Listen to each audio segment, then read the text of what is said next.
Pues muy bien, sean bienvenidas y bienvenidos a esta actividad de capacitación titulada Protección a la Salud y Derechos Humanos. En esta actividad nos acompaña el maestro Ilich Escamilla Santiago, de la Comisión Nacional de Derechos Humanos. Buen día, maestro. Hola, ¿qué tal? Buenos días. Buenos días a todos y a todas. Gracias por asistir y bueno, en cuanto me indiquen, realizaremos esta, más que conferencia, me parece un diálogo, una charla. Si me permite, maestro, voy a dar lectura de una breve semblanza. El maestro Ilich, él es capacitador de la Secretaría Técnica del Consejo Consultivo de la Comisión Nacional de Derechos Humanos. Es licenciado en Ciencia Política por parte de la Universidad Autónoma Metropolitana, Unidad de Iztapalapa.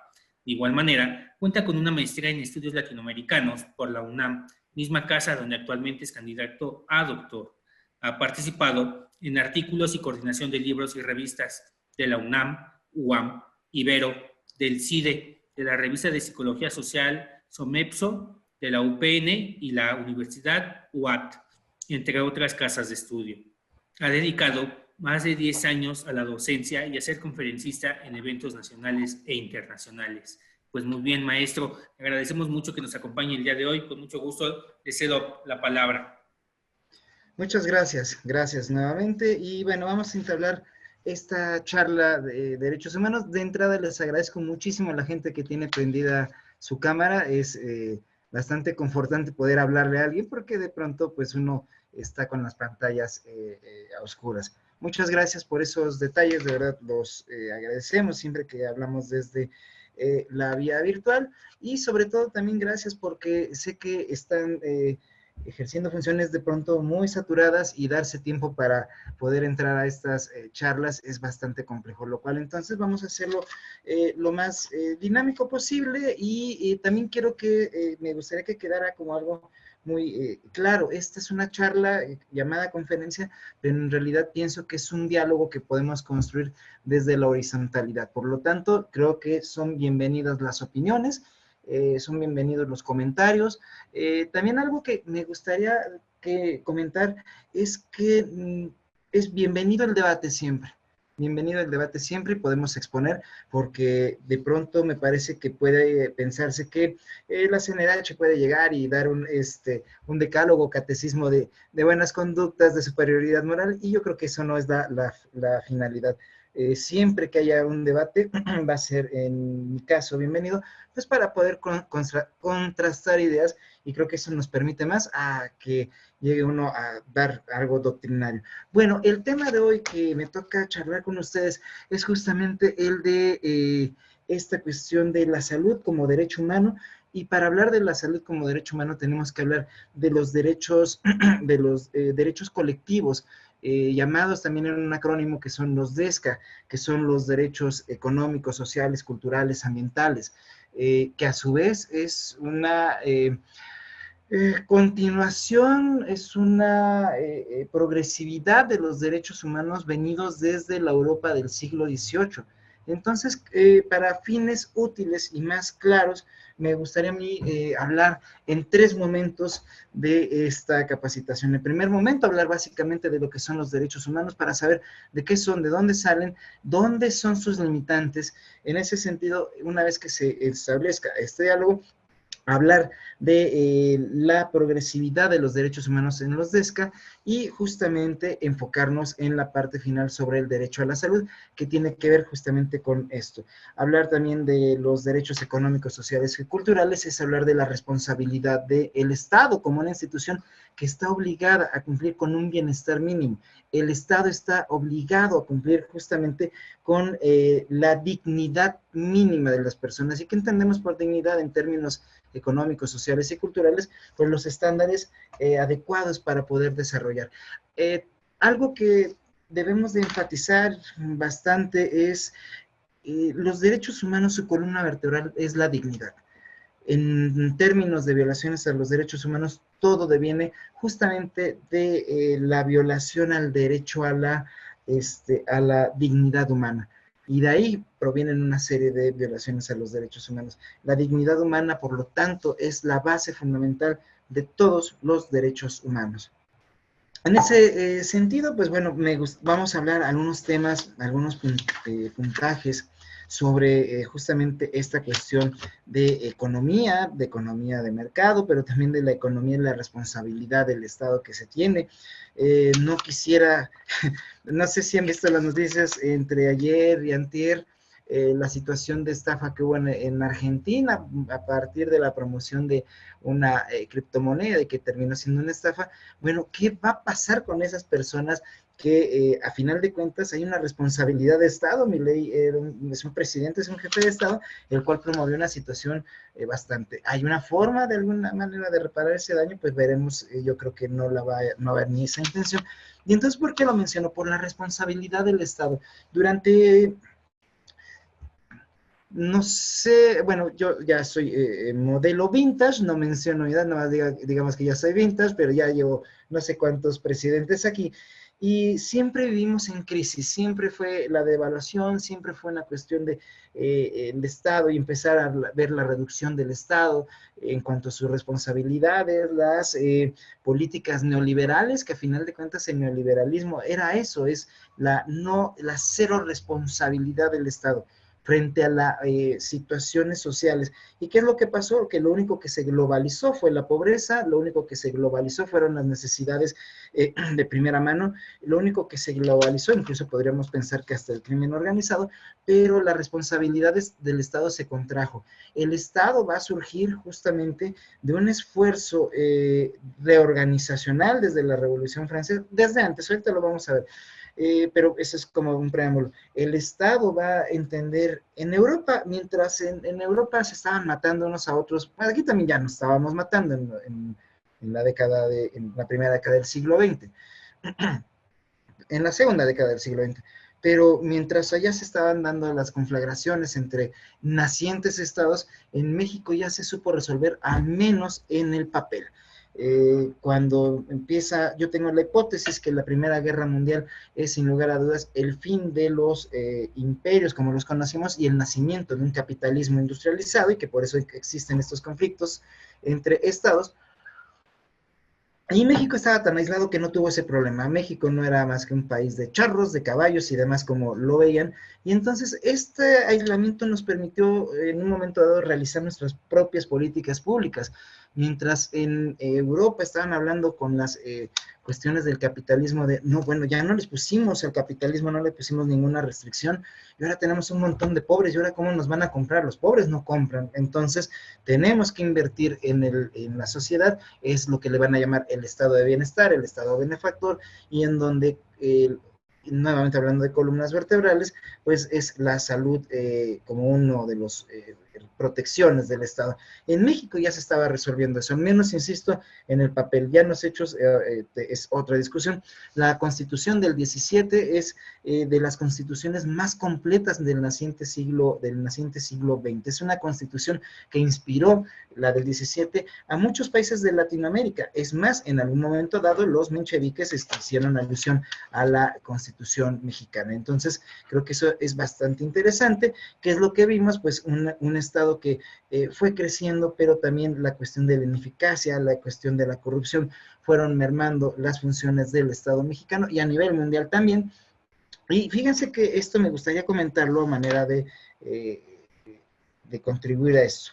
No sé si vieron la película del Joker, la del Joker 2 no la sugiero, por favor no pierdan su tiempo, no la vean, pero la película del Joker, la primera, es muy interesante porque justamente está contextualizada en los años 80 cuando Ronald Reagan está haciendo restricciones justamente al servicio de salud, donde esta persona tiene problemas de salud mental, y el Estado, al retirar estos apoyos, pues deja una responsabilidad social que no podemos controlar. Pensar que el Estado no debe de intervenir en algunas situaciones es creer o es vivir en un error. Debe de haber, sí, la participación de la sociedad civil, sí, la participación de iniciativa privada responsable. Yo creo que hay también empresas y empresarios muy responsables, como también los puede haber del otro lado, y la función del Estado como regulador.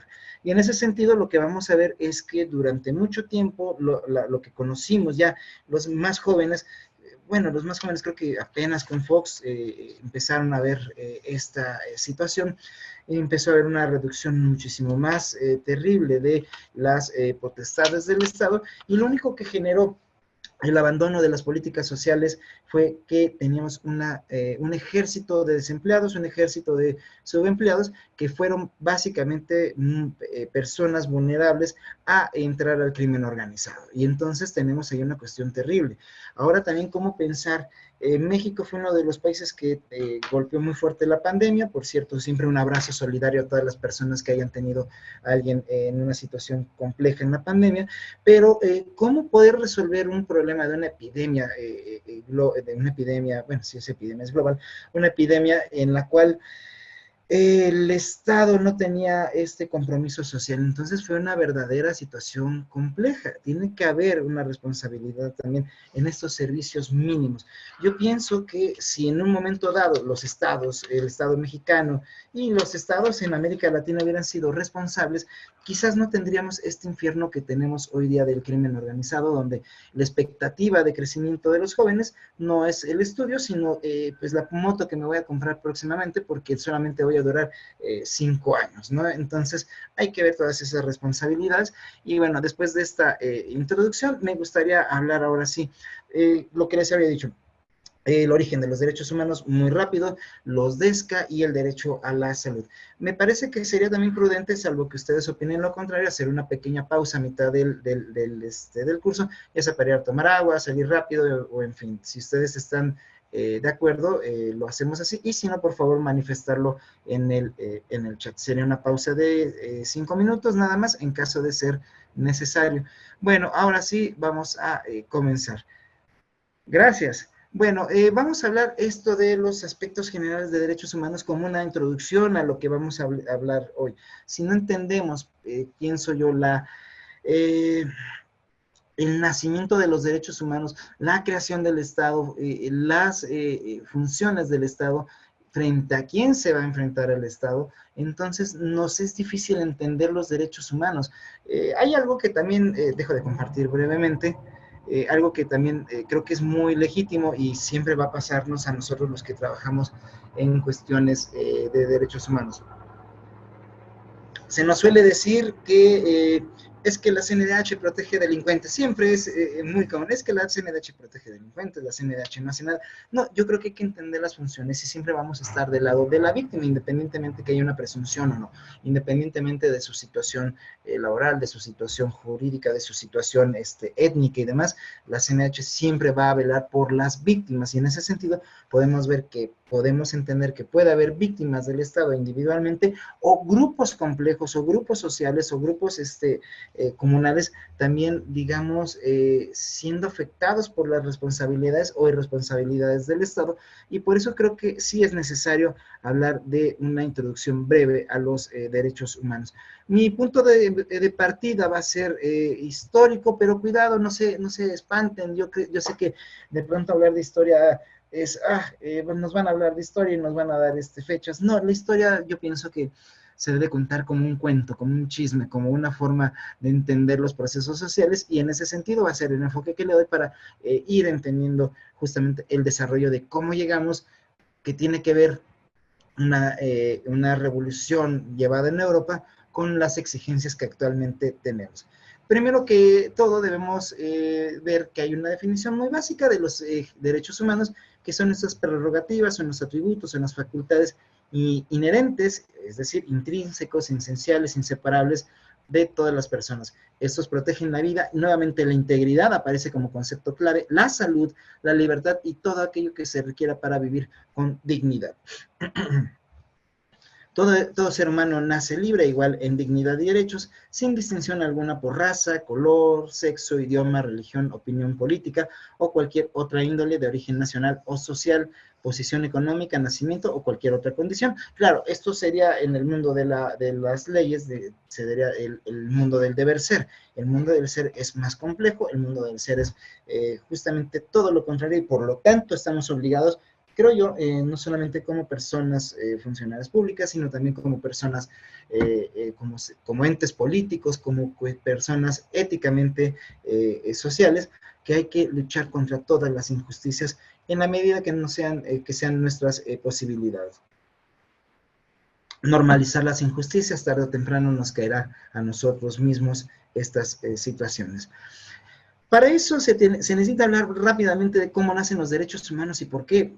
Debemos de entender, creo que son 4 puntos clave para ir viendo qué relación tiene esto que estoy mencionando y por qué me voy a ir tan lejos, tantos siglos atrás, para entender esto del derecho a la salud. Hablar como un concepto clave del Estado, entender qué es la sociedad civil y su participación social y su derecho a la protesta, o muchas veces ni siquiera el derecho, más que el derecho legítimo a la protesta frente a las injusticias del poder. Y lo vamos a ir viendo en este desarrollo. El origen de los derechos humanos tiene que ver con la modernidad, que la modernidad es ese proceso justamente de reinvención. La modernidad tiene que ver justamente con este proceso que está ligado a la ilustración, que está ligado a la industrialización, que está ligado a las ciencias, entender que hay un avance científico-tecnológico que también se va a ver reflejado en las cuestiones sociales. El mundo se va a cambiar. Hay algo que debemos de tener también muy en cuenta, que este referente es solamente europeo, pero lo tenemos que tomar, por ser la base de nuestra, digamos, situación como América Latina, y 2, porque ahí se dan estas situaciones de un Estado que antes no existía. La cuestión religiosa va a ser fundamental en este desarrollo del Estado moderno tal y como lo conocemos. Antes los estados como tales no existían, existían reinados, existía una persona que se decía el Estado soy yo, cuando el Estado es muchísimo más difícil de entender por unas situaciones que veremos ahorita. Hablar que irónicamente tenemos que hablar de derechos humanos y de la hegemonía militar cristiana. Esto es cuando el mundo de las cruzadas ganan los cristianos y repliegan al mundo musulmán por allá de 1492, que fecha con la que coincide con el mal llamado descubrimiento de América, que diría Juan O'Gorman, que es más bien una invención, la invención de América. Y el expansionismo global y el nacimiento del racismo. Esto también nos debe tener muy claro. El racismo nace justamente en estos periodos de la modernidad, el mal llamado descubrimiento de América, porque el racismo justamente van a ser los indios, no existían antes, los negros no existían antes, va a ser una categoría de inferenciación a partir de estos procesos de dominación venidos de esta hegemonía militar en los cuales se va a inventar al indio y al negro, es decir, las naciones que existían, porque una nación puede haber naciones sin Estado, puede haber Estado con varias naciones. Entendamos, por ejemplo, Palestina es una nación en la cual se le ha negado el legítimo derecho de existir. Bueno, estamos viendo un genocidio terrible allá, pero eso lo comentaremos después.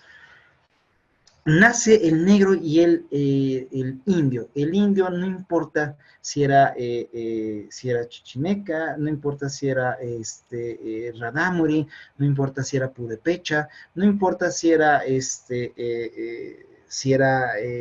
chapín, no importaba si el indio, antes de ser indio, era aymara o quechua. El racismo que vino con la conquista los metió a todos en un solo costal de homogeneidad, borrando todas sus identidades culturales o tratando de borrar sus identidades culturales y llamarlos indios. Lo mismo va a pasar con África. Las naciones, había naciones, bueno, pregunto yo, ¿acaso no había un imperio egipcio?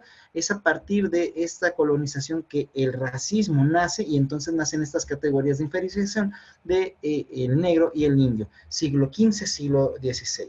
Bueno, los contractualistas debemos de entenderlos como una parte fundamental, la parte teórica filosófica del desmontamiento del feudalismo, el feudalismo entendido como este régimen donde los reyes, que por cierto no trabajan, los reyes solamente estiraban la mano y cuando no les daban, pues se permitían el asesinato de sus súbditos. Los súbditos tenían que trabajar la tierra, los súbditos tenían que trabajar en algunos talleres y dar una retribución al rey, si no era castigado.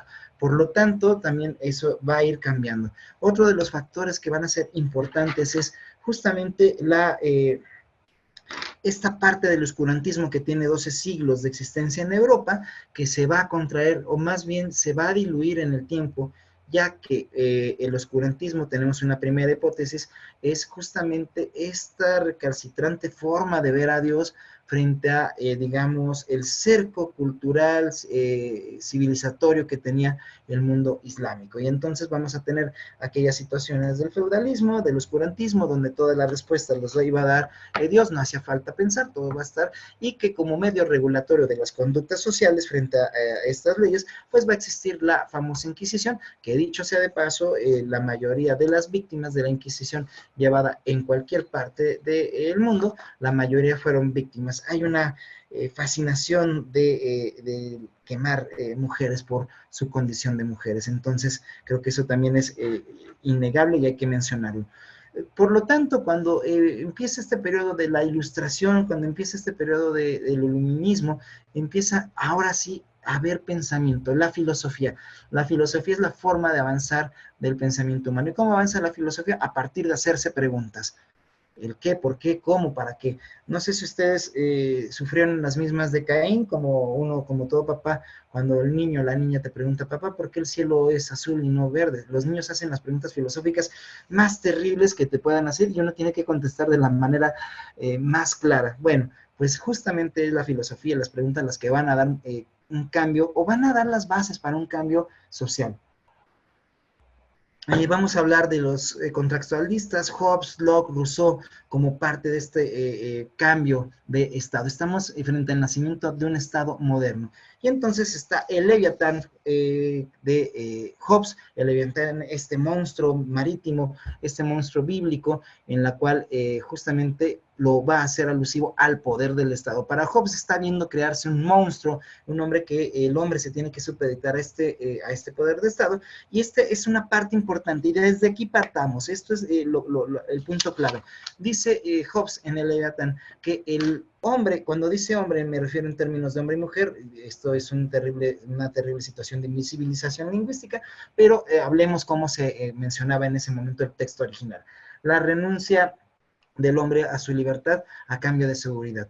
La libertad no es infinita, la libertad tiene que tener límites, y en ese sentido, para que exista una libertad, debe de haber un límite que va a estar garantizado por el Estado, y entonces el Estado se compromete justamente, ok, yo voy a regular esta libertad que me has otorgado a cambio de darte seguridad. No solamente va a ser la seguridad jurídica, va a ser una seguridad social, una seguridad cultural, es decir, el Estado desde ahí, desde su formación, tiene un compromiso con algo que no existía antes, y es a partir de esos siglos XVII, XVIII, XIX, algo que van a ser la sociedad ciudadana. La ciudadanía nace a partir de esto. ¿Por qué? Porque tiene que ver con la revolución industrial. La revolución industrial va a ser la que va a venir a cambiar todo, y entonces, ¿qué es lo que genera la revolución industrial? Genera burgos, que son pequeñas ciudades, y entonces vienen las primeras migraciones del campo a las ciudades, y que justamente estos ciudadanos empiezan a cuestionar el papel del monarca.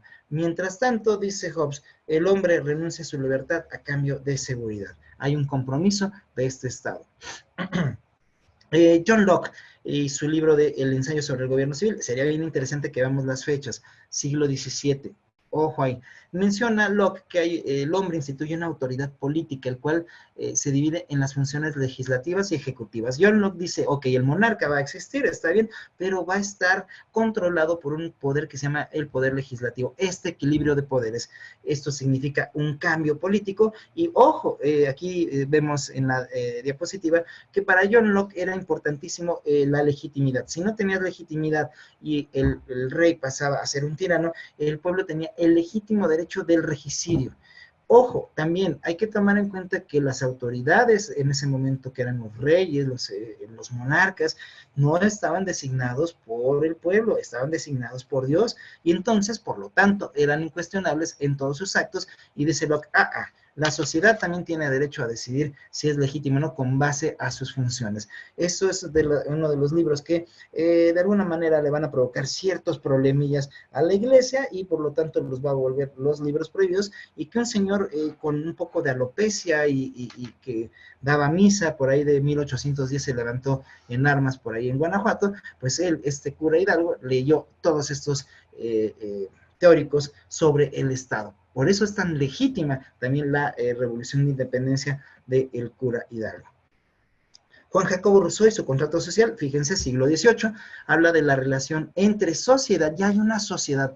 No es que no existieran grupos sociales, es que cada vez se está cohesionando más una colectividad como la conocemos. Y cada vez se está construyendo un Estado. ¿Qué es un Estado? Pues la reorganización social a partir de la burocracia del Estado, la profesionalización de su seguridad, hablando de policías, más tarde de ejércitos, la división del trabajo, la división social del trabajo entre mujeres y hombres, entre mujeres y hombres libres y entre hombres y mujeres no libres, porque estos serían digamos, recientes creados indígenas, esclavos, negros, esclavos y demás. Bueno, regresando a Juan Jacobo Rousseau habla de una democracia radical, que bueno, radical en ese momento era pues, simplemente el votar por un representante. Una democracia radical va más allá, pero es 1762. Habla de que la soberanía antes estaba en el pueblo, perdón, en el monarca, el soberano, el que toma las decisiones. La soberanía es al Estado lo que la libertad a las personas, digamos, el alcance de sus decisiones para sí mismo. Y por lo tanto, si se le quita esta cuestión de soberanía al rey, ¿quién lo va a hacer? El pueblo, pero el pueblo no, el pueblo somos todos o somos muchos. ¿Cómo se va a organizar este poder popular? A partir del parlamentarismo. Por eso es tan noble la labor del parlamentario cuando actúan con ética. Cuando no, pues vemos que es una caja chica para hacerse de recursos y por lo tanto creo que debemos de cambiar también esa postura de llegar al gobierno para hacerse ricos. Ajá, llegamos a esta parte interesante. La ilustración, la revolución y el capitalismo. La ilustración justamente va a ser donde la razón va a predominar. La razón se quita de la centralidad del poder a Dios y se pone a las personas, al ser humano, en la centralidad del poder. No se deja de creer en Dios, simplemente Él ya no va a tomar esas decisiones, las van a tomar los hombres. Y por lo tanto empieza un pensamiento, se da predominación al conocimiento, a la igualdad, perdón, a la libertad. Pensemos, imagínense esta cuestión del conocimiento, pensemos en la ilustración. Mary Shelley, excelente escritora, que en realidad su novela de Frankenstein es una es una novela romántica, ya explicaremos después por qué romántica, pero retrata justamente un siglo atrás el poderío de la ciencia, cómo se deja de lado las creencias, digamos, más recalcitrantes, conservadoramente hablando, y se habla en nombre de la ciencia, la construcción de otra situación. Se deja la alquimia, nace la química, empiezan a hacer otra forma de ver el mundo. La ciencia va a ser la que va a predominar. Por eso es también importante. La universidad se va a expandir. La universidad tiene tenía más de 10 siglos, pero a la universidad van a poder llegar justamente estos ciudadanos que tienen más favorecidos sus recursos económicos, pero se abren las universidades. Y por lo tanto vamos a ver que Inglaterra, Francia, híjole, Alemania, no sé si mencionarlo como Alemania, porque Alemania solamente se va a construir hasta el siglo XX y algo pasó que terminó mal y que se llamó Segunda Guerra Mundial justamente por la falta de espacio. Pero eso es harina de otro costal.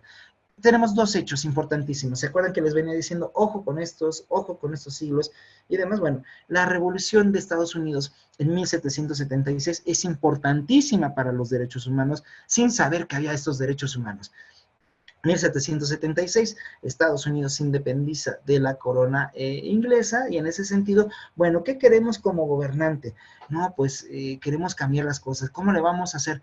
Y pues bueno, hay que dejar a alguien en el poder que preside el poder. Ok, esta persona va a ser presidente. Y entonces la figura de presidente se tuvo en Estados Unidos a partir de 1776 y que se volvió bastante regular esta participación de la forma de gobierno. Qué lástima lo que está pasando actualmente, porque es un retroceso en la agenda en todos los derechos habidos y por haber, pero yo creo que también en un momento dado las sociedades recomponen los caminos. La independencia de los Estados Unidos en 1776 trae otra forma de gobierno y por lo tanto otro tipo de responsabilidades sociales. Y bueno, la Revolución Francesa, la Gran Revolución Francesa 1789, si no se sabe la fecha de la Revolución Francesa, se la quieren aprender, acuérdense que es 1789 y ya saben cuándo es la Revolución Francesa.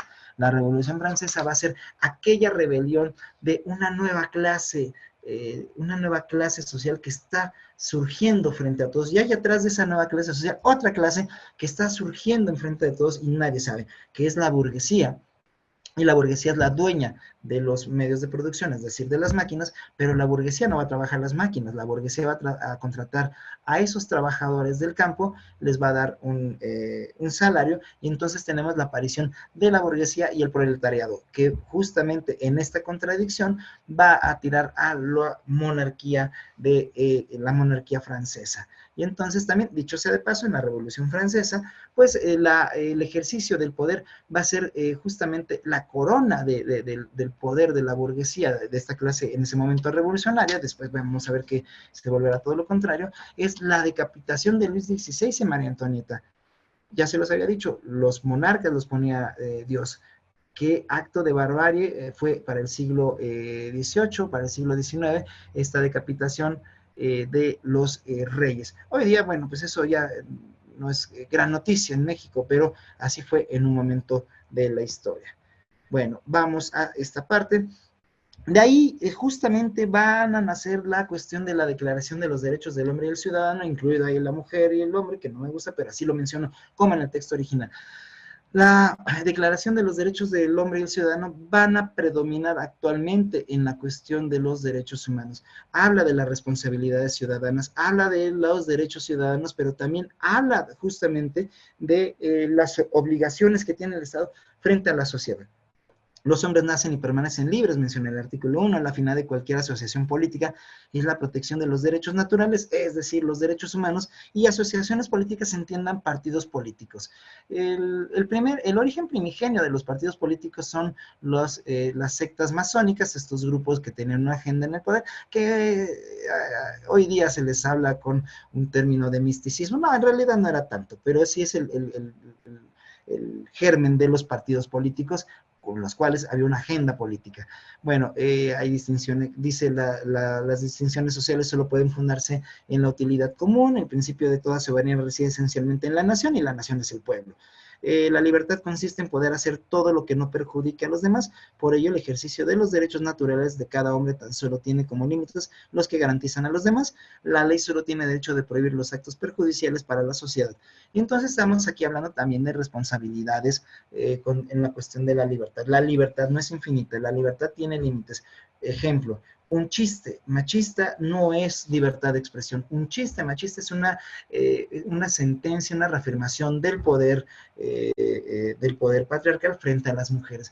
Ojo, no normalicemos las violencias, porque eso nos llevó a ocultar mucho. Los chistes racistas no son chistes, son una reafirmación de poder frente al indio, frente al negro, frente a estas otredades. Cuando digo en negro, es a partir justamente de una categoría política que los reivindica. Si hablara de ciudadanos norteamericanos, diría afroamericanos. La ley es la expresión de la voluntad general, todo ciudadano tiene derecho a contribuir a ella, ningún hombre puede ser acusado y arrestado o detenido salvo el caso de determinados por la ley. Estamos hablando de las detenciones arbitrarias y no arbitrarias. La ley solo debe establecer penas estrictas y evidentemente necesarias y tan solo puede ser castigada en virtud de una ley. Cualquier hombre se considera inocente hasta no ser declarado culpable, la presunción de inocencia, que también hoy día vemos la cuestión de las dinámicas de las redes sociales y este derecho se ha vulnerado completamente. La presunción de inocencia es terrible. Nadie debe ser incomodado por sus opiniones, inclusive religiosas, siempre y cuando sus manifestaciones no perturben el orden público establecidos por la ley. Bueno, es justamente la libertad de expresión que se tiene que garantizar. La libre comunicación de los pensamientos, las garantías de los derechos del hombre y el ciudadano necesitan una fuerza pública. Justamente esto es importante. Una fuerza pública, por ello, esta fuerza está instituida en beneficio de todos y no para el provecho particular. 1789, ya se está hablando ahora sí de la profesionalización de los cuerpos policíacos. Para el mantenimiento de esta fuerza se hablan de los gastos y entonces se habla de la administración y se habla de la responsabilidad ciudadana de pagar impuestos.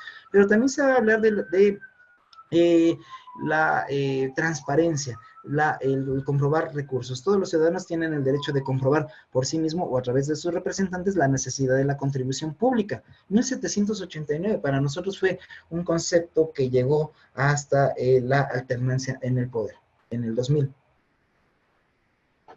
el derecho a pedir cuentas a la gestión pública, la sociedad que no esté establecida las garantías del derecho determinadas en la Constitución no son legítimas, y la propiedad es un derecho inviolable y sagrado.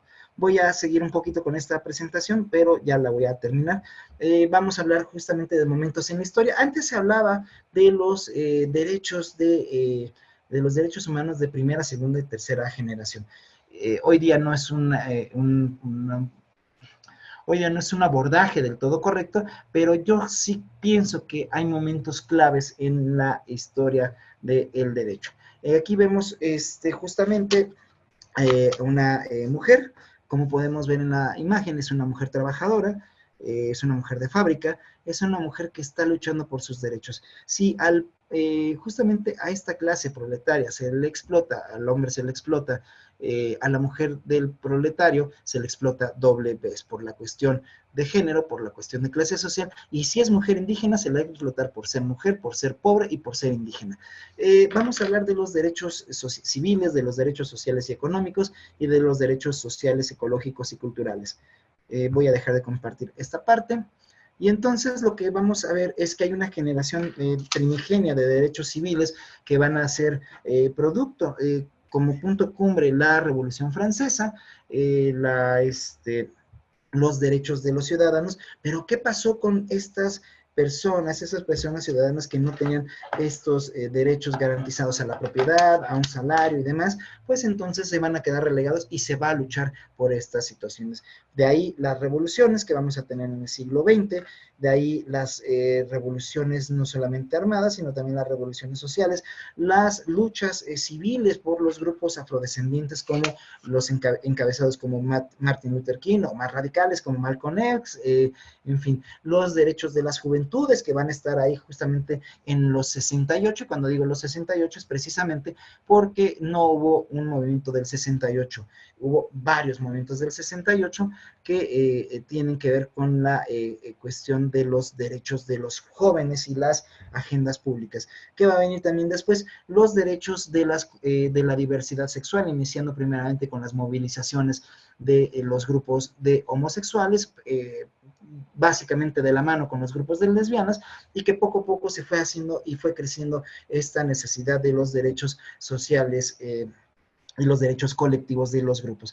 Vamos a tener manifestaciones, vamos a tener revoluciones, y en el peor de los casos vamos a tener la radicalidad de las manifestaciones, y que van a terminar justamente en conflictos armados debido a la sordera de los estados a no comprometerse. ¿Con qué? Con estos pactos sociales que se firmaron después de la Segunda Guerra Mundial, los pactos civiles y económicos, que tenían que garantizar la responsabilidad del Estado frente a algunas situaciones que estamos viendo.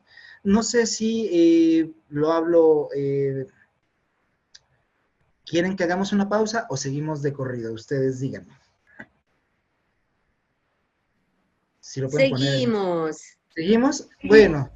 Bueno, entonces voy a seguir. Muchas gracias. Le agradezco, muchísimas gracias. Bueno, entonces esta es una parte importante. Los derechos civiles, los derechos van a pasar a una colectividad. Tenemos las luchas por las representaciones justamente de los grupos que no han sido atendidos, y que justamente, perdón, aquí se me disparó esta presentación, permítanme un segundo, disculpe, y que justamente también vamos a ver a los grupos marginados, históricamente vulnerables. Bueno, entre ellos no debemos de quitar nunca, nunca, nunca, nunca el ojo a las cuestiones de género, porque es justamente una situación que se ha venido, digamos, construyendo desde inicios de las civilizaciones, y que funciona justamente para que tengamos estas situaciones. Vamos a dar un salto, vamos a pasar justamente a las cuestiones de los derechos económicos, los derechos sociales, los derechos culturales y ambientales. Un derecho social, un derecho garantizado la cultura, nos ayuda también a ir equilibrando estas situaciones de inequidad económica. Los derechos, el derecho de los derechos sociales, como pueden ser el derecho a la educación, como puede ser el derecho a la salud, son importantes para establecer un mínimo estándar de situaciones de menos desequilibrio social. Cuando tenemos desequilibrio social y no lo atendemos, tenemos este problema que hemos visto justamente desde los años 2000, que es el crimen organizado y nuestros jóvenes que hoy día deberíamos de estarlos regañando porque quizás se hayan ido de pinta por no entrar a la escuela y más bien hoy no sabemos dónde estén por esta cuestión que no les garantiza el desarrollo, la misma educación. El Estado, poco a poco, en los años, son los años de las revoluciones, son los años después de la Segunda Guerra Mundial, son los años justamente de la Guerra Fría y el mundo de Occidente, esta parte de Europa que ganó la Primera, la Segunda Guerra Mundial y este miedo al comunismo, entonces van a hacer también de alguna manera políticas para que las sociedades no vayan a voltear al comunismo, eso es malo, no vayan a voltear a ver allá. Se mantenía una política social, una política pública de más o menos de asistencia a las sociedades.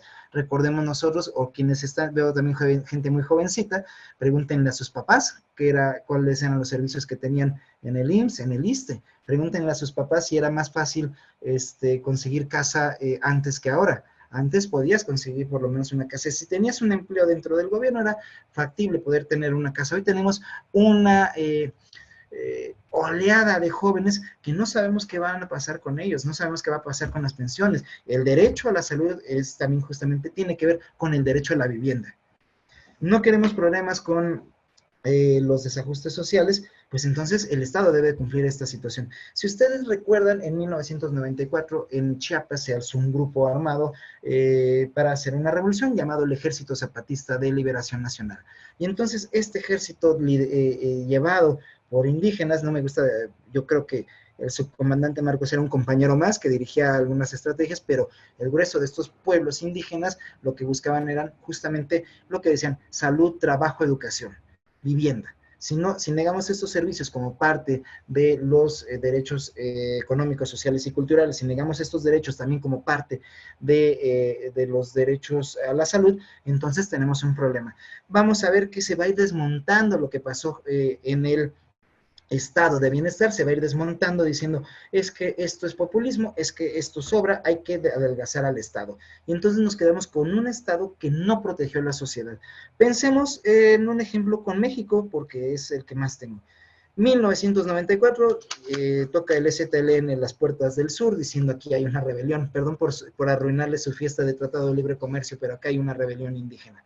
Mientras ustedes están entrando a la modernidad, acá hay rezagos. Bueno, se entra un Tratado de Libre Comercio, que hoy día ya casi no está vigente esto, y por obvias razones, lo sabemos, la cual era no cobrar impuestos a las mercancías que se iban a importar y exportar. Claro, también fue un tratado muy desigual, pero vamos a ponerlo en términos muy pequeños. A partir de la entrada del Tratado de Libre Comercio, no encontré ahorita, pero esto sí lo tengo documentado, las estadísticas de obesidad en México subieron.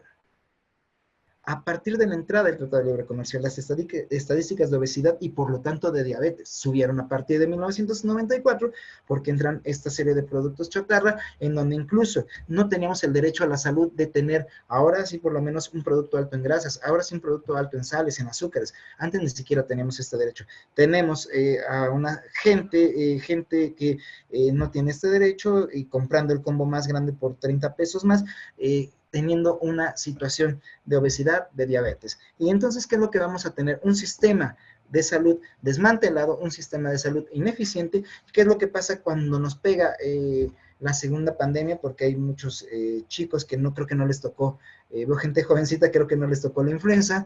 Yo ya me puedo decir que yo ya tengo 2 temblores, 2 sismos bastante fuertes y 2 pandemias, ¿no? Entonces, ya me ha tocado vivir esas 2 situaciones.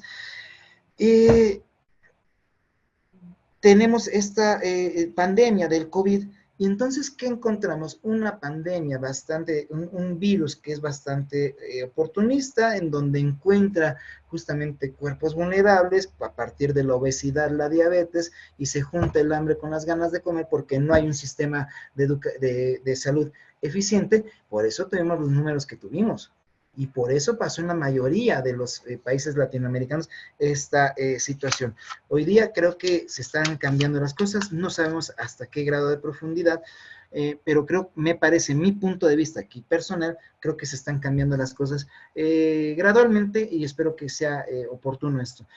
¿Cómo pensar el derecho a la salud cuando nuestro sistema de salud más básico es pues las farmacias donde se venden ya más peluches que medicamentos? Ese es el acceso que tenemos a la salud. Muchos no queremos ir al ISSSTE porque nos van a tardar y nos van a tratar mal. Ese derecho a la dignidad también humana es lo que también debemos de tener en cuenta.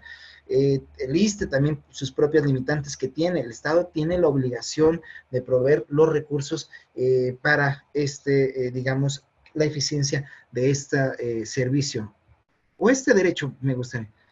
Denme un segundo, por favor. Ahora sí voy a compartir esta otra diapositiva. Derechos humanos. Un segundo, por favor. ¿Dónde estás? Acá estás. Listo. A ver si ahora sí se ve. Perdón. Creo que ahí está. Ya se ve. Dice derechos humanos, económicos, sociales y culturales, ¿cierto? Está cargando, profesor. Listo. Gracias.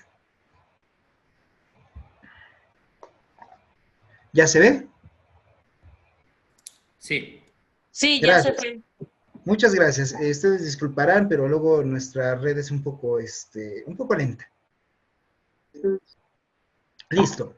Los DESCA, este acrónimo de Derechos Humanos, Económicos, Sociales y Culturales, que abarca justamente la cuestión de la salud.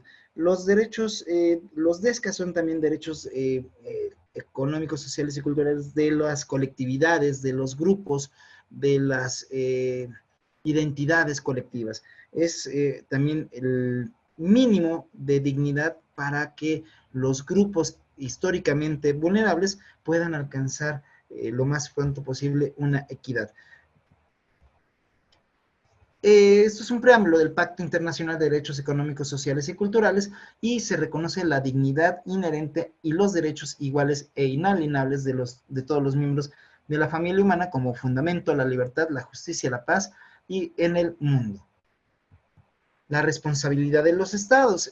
Justamente los estados tienen la obligación de garantizar el pleno ejercicio de derechos reconocidos en el pacto, sin discriminación alguna. Es importante que los estados tomen medidas apropiadas para garantizar el pleno ejercicio de los derechos económicos, sociales y culturales. Esto fue el Pacto Internacional de Derechos Humanos, proveniente justamente primero de la Carta de las Naciones Unidas para el Desarrollo. Vamos a tener estos pactos que fueron firmados por el Estado mexicano y por demás estados. Y como todos sabemos, todo pacto, todo acuerdo, todo tratado internacional tiene un nivel de constitucionalidad. Se tiene que acatar conforme a las posibilidades del Estado firmante como a las condiciones del Estado, pero se tiene que ir gradualmente incorporando estos pactos que se han firmado. Y entonces cuando encontramos políticas económicas irresponsables de las facultades del Estado, en realidad se está incumpliendo un mandato ya firmado. Digamos, estas ideas, estos discursos que llaman populismo a cualquier readministración de los recursos, en realidad es una irresponsabilidad de los estados anteriores. Por eso hay que tener muy claro esta parte. Vamos a ver qué son los derechos económicos. El derecho económico se refiere a las condiciones laborales justas, la eliminación de la discriminación, igualdad al acceso a la educación, la atención médica. Ejemplos pueden incluir el salario mínimo, la igualdad del acceso a la educación, la salud y la eliminación de la discriminación en algún trabajo. Pero también estos derechos económicos, mientras A ver, tenemos otro problema. Las políticas económicas dictaron que debería haber una flexibilidad laboral. Y entonces, mientras no se tenga un salario justo, un salario digno, con prestaciones que tenga que tener toda y todo trabajador, vamos a tener esta situación de empobrecimiento masivo. Los derechos humanos sociales justamente incluyen el derecho al trabajo seguro, saludable, la igualdad de género. Otra vez la cuestión de la igualdad de género. El género tiene que aparecer en todas nuestras dimensiones porque hay una desproporcionalidad de, digamos, de atributos y una serie de detrimentos hacia el género. Ejemplos de los derechos humanos sociales incluyen la igualdad de género, la libertad de expresión, la protección contra la trata de personas y el trabajo infantil. Los derechos humanos culturales, los derechos humanos culturales incluyen la protección de la diversidad cultural y la preservación del patrimonio cultural. Ejemplo, las culturas originarias, los grupos y pueblos indígenas, pero también hay que entender que la preservación de los derechos culturales no nos permita cosificar a las culturas y los pueblos originarios. Los pueblos originarios no tienen por qué traer justamente un penacho. Los pueblos originarios funcionan de otra forma. Y entonces de pronto pensamos que el folclorizar estas identidades es preservar estos derechos. No, eso es una cuestión, me parece, errónea o incorrecta. Estos derechos económicos, se habla del trabajo, se habla de la remuneración justa, de la seguridad social, de la alimentación. El derecho al trabajo es esencialmente para garantizar la igualdad de oportunidades y el acceso a los recursos necesarios para vivir con dignidad. Todas las personas tienen derecho a trabajar y elegir libremente el empleo de su elección, siempre y cuando ya sabemos las limitantes que tenga la propia ley. Esto, la remuneración justa, es fundamental para garantizar la igualdad de oportunidades y el acceso a los recursos necesarios para vivir con dignidad. Todas las personas tienen derecho a recibir la remuneración justa y equitativa por su trabajo. El derecho a la seguridad social. El derecho a la seguridad social es fundamental para garantizar la igualdad de oportunidades, el acceso a los recursos necesarios para vivir con esta dignidad. La seguridad social tiene que ver justamente con esta ampliación de recursos, esta protección que puede haber por parte de los estados frente a situaciones de injusticia económica. Mencionaba, no lo tenía preparado, pero mencionaba justamente esta parte, ¿no? Las pensiones. Están habiendo reformas para volver a un régimen más favorable, porque lo que vamos a tener es una situación incluso hasta de seguridad nacional. ¿Qué van a hacer o qué vamos a hacer las personas que estamos bajo otro régimen con la cuestión de las pensiones? Es una cuestión que se tiene que atender. Por eso insisto que la responsabilidad del Estado tiene que ver con las responsabilidades sociales, y la responsabilidad social va a garantizar justamente la estabilidad del Estado. Es una cuestión cíclica, una cuestión circular que podemos entenderlo. El derecho a la alimentación tiene que ver con la igualdad de oportunidades y el acceso a los recursos necesarios para vivir con dignidad. Toda persona tiene el derecho a acceso adecuado y regular los alimentos suficientes, seguros y nutritivos, pero también tenemos ese derecho que se vincula con el derecho a la salud, que tiene que ver justamente con la alimentación. Tenemos el derecho de saber qué es lo que estamos degustando, qué es lo que estamos ingiriendo, y que llevó justamente a empresarios a confrontarse con el gobierno federal el sexenio pasado, precisamente por no querer dejarnos ejercer ese derecho a la información sobre la alimentación. El derecho al trabajo, borrar el derecho, barreras del derecho del trabajo, garantizar el derecho al trabajo, que tiene que ver justamente como un derecho fundamental que garantiza a las personas la libertad de elegir sus empleos y trabajar en condiciones justas y equitativas.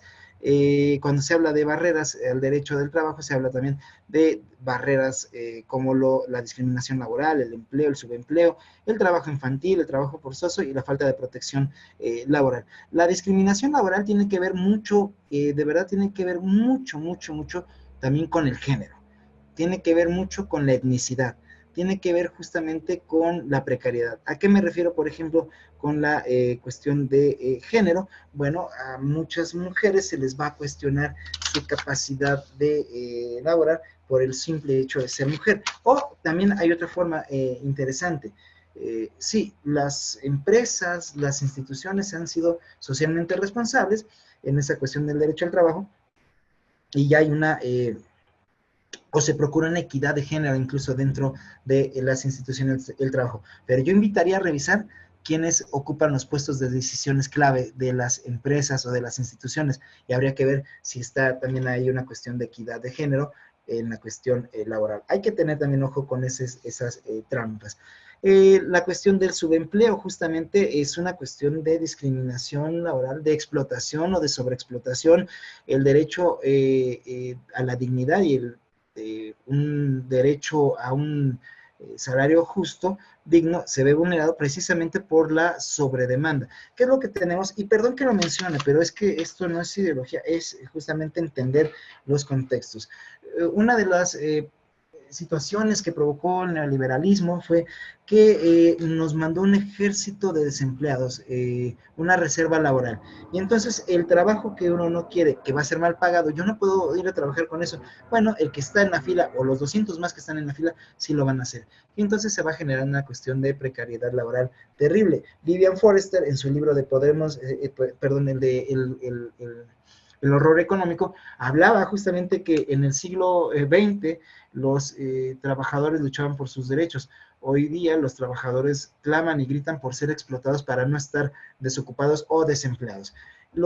Cuestión del trabajo infantil es una cuestión terrible, pero ¿qué hacemos? A ver, esta es una pregunta, ¿qué se puede hacer con el trabajo infantil? Yo creo que a nadie nos gusta ver a un niño trabajando por una cuestión obligatoria. No, a nadie nos gusta ver a un niño que esté en las calles o que esté en el campo, en la cosecha, trabajando. Pero ¿qué haces cuando es una situación de un campesino, una familia campesina pobre, una familia campesina que vive justamente de sus cosechas y que además por su pobreza no les permite contratar peones, sino que tienen que hacer el trabajo ellos mismos? Las manos que hay en la familia van a ser fundamentales, entonces se tiene también que atacar para estas cuestiones de los derechos de los niños y los derechos al trabajo y demás, se tiene que atacar las condiciones económicas que están generando eso. Garantizar el derecho al trabajo para todos es importante establecer las políticas y prácticas laborales justas, que tiene que ver con los contratos de trabajo, los contratos legítimos en los cuales vendrán todas las situaciones que van a suceder dentro de nuestra designación laboral. El derecho a la alimentación, que yo lo junto mucho con el derecho a la salud. Quizás sea mi perspectiva, pero eso es fundamental. El derecho a la alimentación tiene que ver con que se reconozca que todas las personas a acceder a alimentos suficientes y nutritivos para llevar una vida saludable y activa. A mí me gustaría hacer una crítica un poco ahí para vertirla justamente en esta charla. Déjenme dejar de compartir un momento. Listo. Y me gustaría comentar, se habla mucho de la comida nutritiva, se habla mucho de que hay que volvernos vegetarianos y veganos completamente, ¿no? Lo cual me parece interesante, esa forma de ver también nuestra vida, pero yo hago hincapié que no todas las personas pueden tener esta cuestión del veganismo por una simple y sencilla razón. El alimentarse sano también sale caro. No todos tienen acceso a poder tener un huerto en su casa. Muchos trabajadores, pensemos que vienen desde, no solamente de Texcoco, que vienen desde Iztapaluca, que vienen desde más allá de Catepec, que vienen desde Hidalgo, se paran a las 4 o 5 de la mañana, vienen a laborar a la Ciudad de México, a las 6 quizás ya están en el metro, lo único que les alcanza en la bolsillo son para comprarse unos tacos de 50 pesos y irse a laborar. Justamente tiene que ver con esas condiciones económicas. Por ahí hay un micrófono, si me pudieran ayudar con eso. Entonces también ver que si no hay un desarrollo económico, no se pueden realizar muchas cosas, y de eso también tiene que estar cargo justamente los gobiernos para impulsar incluso esos proyectos. Voy a seguir con esta reflexión. Hambre y malnutrición, a pesar de ser un derecho humano fundamental, muchas personas en todo el mundo sufren de hambre y malnutrición debido a la pobreza, a los conflictos, al cambio climático y otras causas. Esto afecta a la salud y al bienestar, pero no solamente, también a garantizar el derecho a los alimentos y la calidad de los alimentos. Pensemos algo. Híjole, es que ese tema está bien fuerte. A partir de que se firmaron en el gobierno de Ernesto Zedillo tratados de libre comercio para la exportación del aguacate, principalmente con Estados Unidos en el 94 y por ahí del 96, creo, con Israel, dejamos de comer los mexicanos el mejor aguacate que se tenía. ¿Por qué? Porque el mejor aguacate se va a la exportación, nos dejan un producto no de tan buena calidad. Y lejos de eso, además recordemos que el aguacate, por su consumo que está teniendo, se ha vuelto una parte del conflicto entre las organizaciones criminales. El aguacate puede ser un monocultivo que puede desabastecer el agua de la región, y entonces ya tenemos una cuestión también de derecho a al medio ambiente sano. Todas esas implicaciones que trae justamente las alimentaciones. Cuando fueron los incendios en Brasil, que curiosamente, muy curioso con Bolsonaro, y no me gusta jugar eh, a las teorías de la conspiración, pero me parece muy extraño que cuando se quemaron grandes hectáreas de la selva amazónica, posteriormente se vendieron muchas de esas tierras muy baratas para hacer monocultivos de soya. Eso también tiene que ver con el derecho a la alimentación, tiene que ver justamente con el derecho a un medio ambiente sano. Voy a mencionar aquí brevemente esto.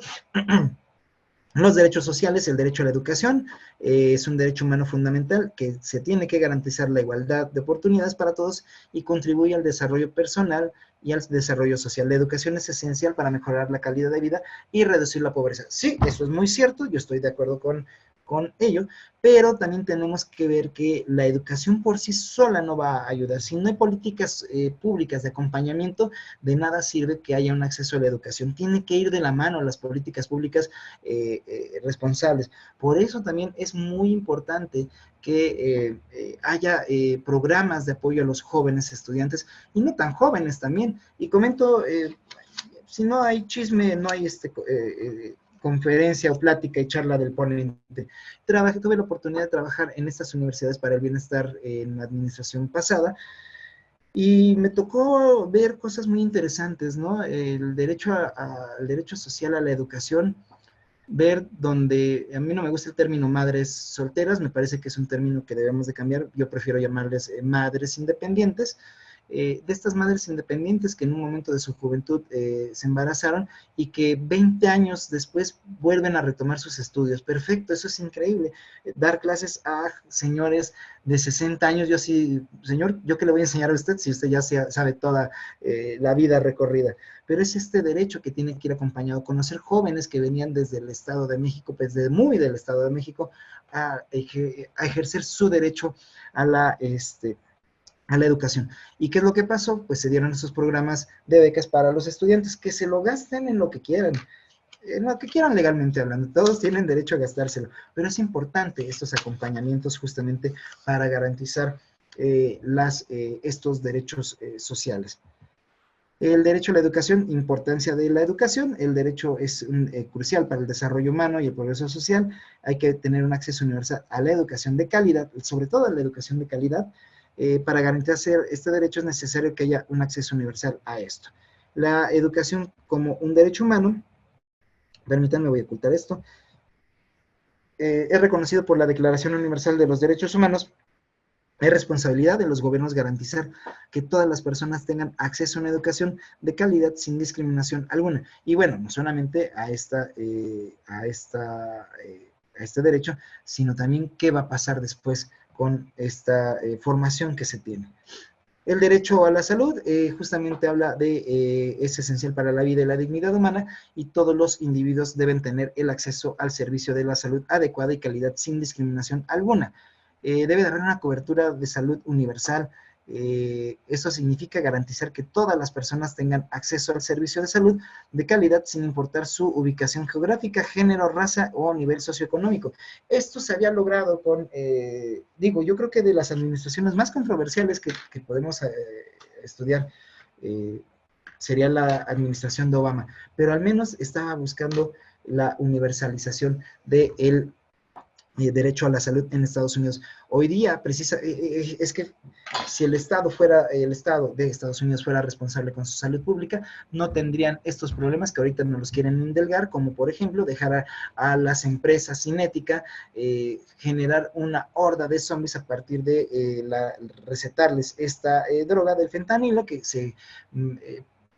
se anunciaba como el medicamento mágico para inhibir el dolor, y ya vimos el mismo problema que ellos buscaron, ¿cierto? Las farmacéuticas sin ética actuaron de manera alevosa, entonces la poca intervención del Estado frente a esta responsabilidad ha generado un problema no solamente regional, sino geopolítico. Esta es una cuestión bastante compleja. El derecho a la salud, entonces, también tiene que ver con esa situación. Menciono esto de los derechos culturales como el derecho a la libertad cultural y el derecho a la participación de la vida cultural, sobre todo de nuestros pueblos y comunidades originarios, sobre todo también las identidades que podemos encontrar dentro de nuestro país. El derecho a la libertad cultural es fundamental para la expresión de la creatividad humana. Este acceso a la cultura que debemos definir como es cultura, bueno, los antropólogos se la pasan haciendo tesis y tesis para decir qué es la cultura, pero pensemos que es solamente lo que produce el ser humano como una definición muy mínima y casi caricaturesca, pero para efectos de nuestra charla sí nos sirve. El derecho a la libertad y a la cultura es un derecho de los DESCA, de los derechos económicos, sociales, culturales. Ejemplo, gran debate cuando la Rosalía se presentó en la Ciudad de México. Los expertos en Facebook dijeron, es que ese dinero se tendría que ir al metro. Bueno, me parece que no hay un conocimiento de que los impuestos no se manejan así.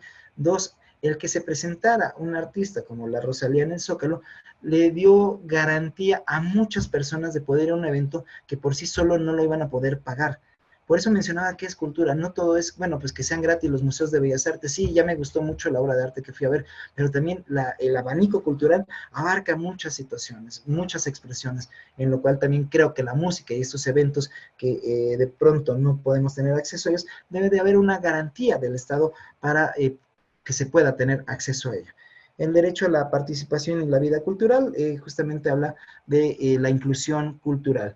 Vamos a mencionarlo rápido, los DESCA, porque se me está acabando el tiempo. Los DESCA en la Constitución mexicana habla del artículo 4 de la Constitución, establece el derecho a la igualdad entre hombres y mujeres, el Estado debe proporcionar el bienestar y el desarrollo social de sus ciudadanos. Justamente, lo vuelvo a mencionar, el Estado tiene este deber constitucional. Se debe de garantizar la protección de la familia como institución social. Claro, también debemos de entender que las familias ya no son lo que nosotros entendíamos como mamá, papá, hijos. Las familias ya van más allá, desde familias homoparentales, desde familias más ampliadas, como puede ser, bueno, una mamá, el hijo y quizás la tía que vive ahí. Estas son las familias, el espectro familiar se ha expandido. La ley protege la organización y el desarrollo de la familia. El Estado debe de fomentar estas paternidades responsables. La adopción es un derecho, los niños y jóvenes tienen derecho a la educación, pero también se habla de los pueblos y culturas indígenas. La igualdad entre los hombres y las mujeres también lo establece el artículo 4. Bueno, está el artículo. El Estado debe garantizar la igualdad de oportunidades para ambos géneros. La discriminación por género es inconstitucional. ¿Realmente hay igualdad? Para nada. Estamos en camino de buscar una equidad y por eso la equidad es importante, no solamente para las mujeres, sino para también los grupos menos favorecidos, insisto, como los grupos afromexicanos, como los grupos indígenas, como las minorías que de pronto no tienen acceso a este tipo de situaciones. La igualdad entre mujeres, por eso la cuota de género. La cuota de género no es hacer un favor, la cuota de género es, bueno, la mayoría de los puestos importantes los ha ocupado hombres, vamos a generar esta equidad para que en un momento dado sí podamos hablar de igualdad. El bienestar social, el Estado debe proporcionar el bienestar a los ciudadanos, el objetivo del Estado es garantizar un desarrollo justo y equitativo, entonces cerramos el círculo cuando empezamos la presentación, el Estado debe garantizar el acceso a servicios de salud y educación. El derecho a la educación, los niños y jóvenes tienen derecho a la educación, el Estado debe garantizarlos todos y tiene justamente esta educación es esencial para el desarrollo de las personas. El derecho a la salud ya como parte de nuestra del cierre de esta presentación, el derecho a la salud es un derecho fundamental, debe de ser garantizado el acceso a servicios de la salud y de calidad. La atención médica es esencial para prevenir enfermedades y mejorar la calidad de vida. Una conclusión que tenemos aquí pronto es los derechos humanos económicos y sociales y culturales, los DESCA son fundamentales para la vida, la dignidad y la igualdad humana. Son esencialmente para garantizar una sociedad justa y equitativa donde todas las personas tengan acceso a un nivel de vida adecuado a la educación, a la atención médica, a la vivienda y la cultura. Y es que todos están entrelazados. Para que haya también un derecho a la salud, tiene que ver con la vivienda. Para que haya un derecho a la salud o que la salud sea, digamos, protegida por el Estado, tiene que haber una equidad de género. Permítanme un segundo, esto lo quito y aquí, dejar de compartir, listo. Bueno, hasta aquí vamos bien. ¿Tienen alguna duda, pregunta, comentario, crítica? ¿No? ¿Nadie? No, muchas gracias. Entonces, vamos a ir cerrando. Creo que de pronto sí fue importante, dirán, bueno, ¿por qué se fue hasta allá, hasta el siglo XVI? Y sí, esto, porque creo que esto nos va dando la pauta de ir armando poco a poco el por qué la importancia de los derechos humanos. Insisto, si no entendemos cómo se crearon los derechos humanos y a quienes se dejaron fuera, digamos, de esta situación, no podemos entender. Normalizamos mucha situación. Pensar como estas cuestiones en algún momento de que el pobre es pobre porque quiere, ¿no? Cuando en realidad la pobreza tiene que ver con una construcción de estructuras desiguales y que también pegan, más bien esto, a las mujeres. Entender que hoy día el derecho que están ejerciendo las mujeres, porque las mujeres ahorita están siendo las actoras políticas de una revolución que está pasando enfrente de nuestra. Eso es un hecho innegable. Porque, bueno, yo insisto, y aquí lo digo con mucho respeto, sí, no me gusta, cuando salen a marchar, no me gusta ver las paredes rayadas, pero muchísimo menos me gusta ver gente que está reclamando la aparición de sus familiares allegados víctimas de feminicidios. Eso debería de darnos vergüenza. Vergüenza también debería de darnos que haya espacios de exclusión social como el metro, pensando que es un privilegio. El metro, estos espacios confinados a mujeres, se hizo por las agresiones justamente de varones. No es un privilegio, es una cuestión de vergüenza y que se tiene que cambiar. Y entonces creo que también el desarrollo de estos derechos sociales, culturales, económicos, nos permitan quizás entender hacia dónde vamos, buscar las equidades de las comunidades indígenas, buscar la equidad de yo ya no le llamaría minorías, por ejemplo, cuando se les llama, pero sí un grupo vulnerable a la comunidad LGBTQI+, entender que sus dinámicas son parte de la visibilización, es un derecho fundamental. Podemos estar o no de acuerdo. Cuando a mí me dicen, es que, oiga, yo no estoy a favor del matrimonio gay, pues perfecto, no se case con un gay, y yo creo que eso es, no pasa nada.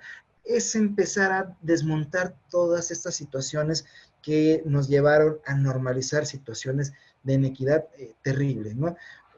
Y hay que sabernos escuchar, porque si no nos sabemos escuchar pueden haber situaciones muy comprometedoras. A mí me da miedo que los varones, nosotros no busquemos nuestros espacios de diálogos y de discusión y se le haga caso a un gurú que nos dice cómo comportarnos como cierto personaje que sale en TikTok, ¿no? Para mí es de miedo. Creo que sí hay razones legítimas que hablar, pero no se construyen a partir de otra forma. Entonces, tiene que haber esta situación. Voy a pasar a la última parte, son las 11:28, y para dejar espacio a comentarios, preguntas y participaciones. Por favor, permítanme un segundo y vámonos con la tercera parte.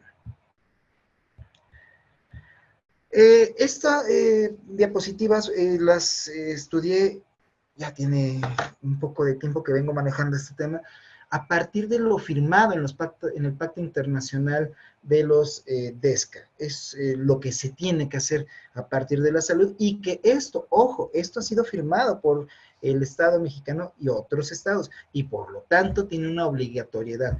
El problema cuando se firman estos tratados tiene que ver con la situación social que lo permita hacer.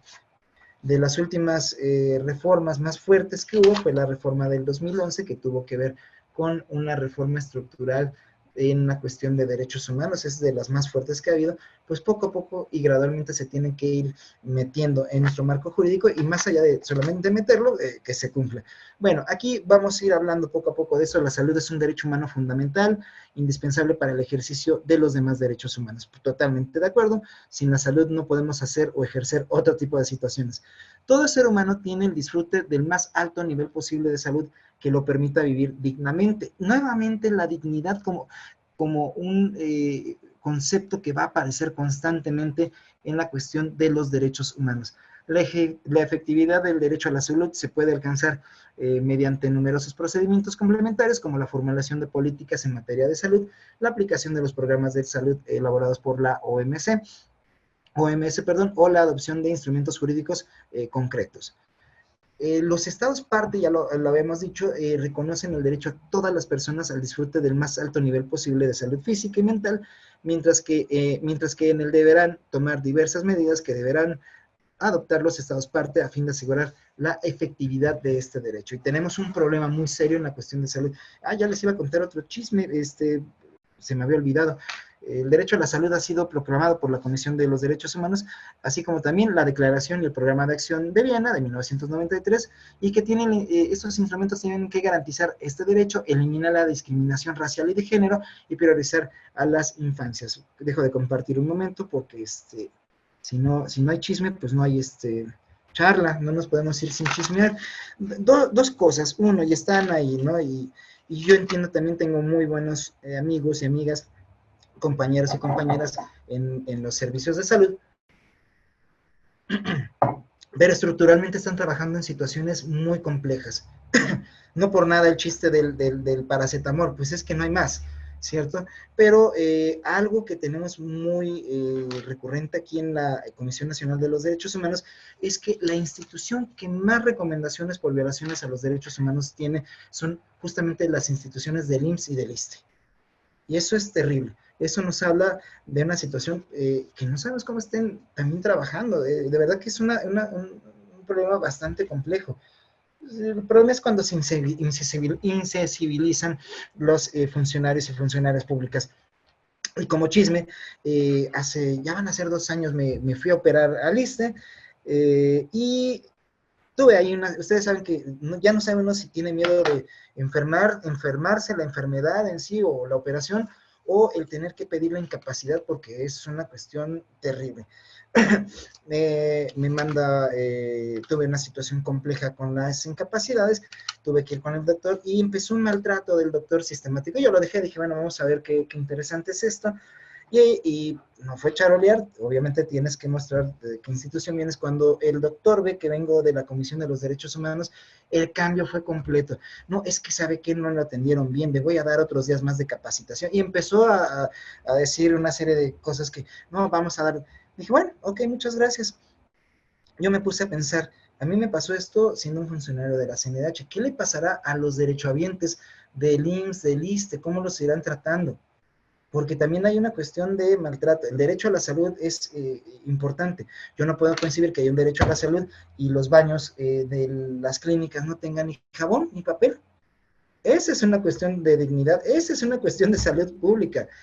En esas condiciones estamos trabajando. Entonces creo que ahí los gobiernos tienen que poner mucho énfasis. Sigo en la presentación, si no me sigo con el chisme acá y no me paran. Entonces vamos a seguirle por acá. Ya habíamos mencionado esto de los derechos a garantizar. La salud está estrechamente vinculada con el ejercicio de otros derechos, ya lo habíamos mencionado, se enuncian en la Carta Internacional de Derechos Humanos, en particular el derecho a la alimentación, a la vivienda, al trabajo, a la educación, la dignidad humana, a la vida, a la no discriminación, a la igualdad, a no ser sometido a torturas y a la vida privada. Menciono algunas partes.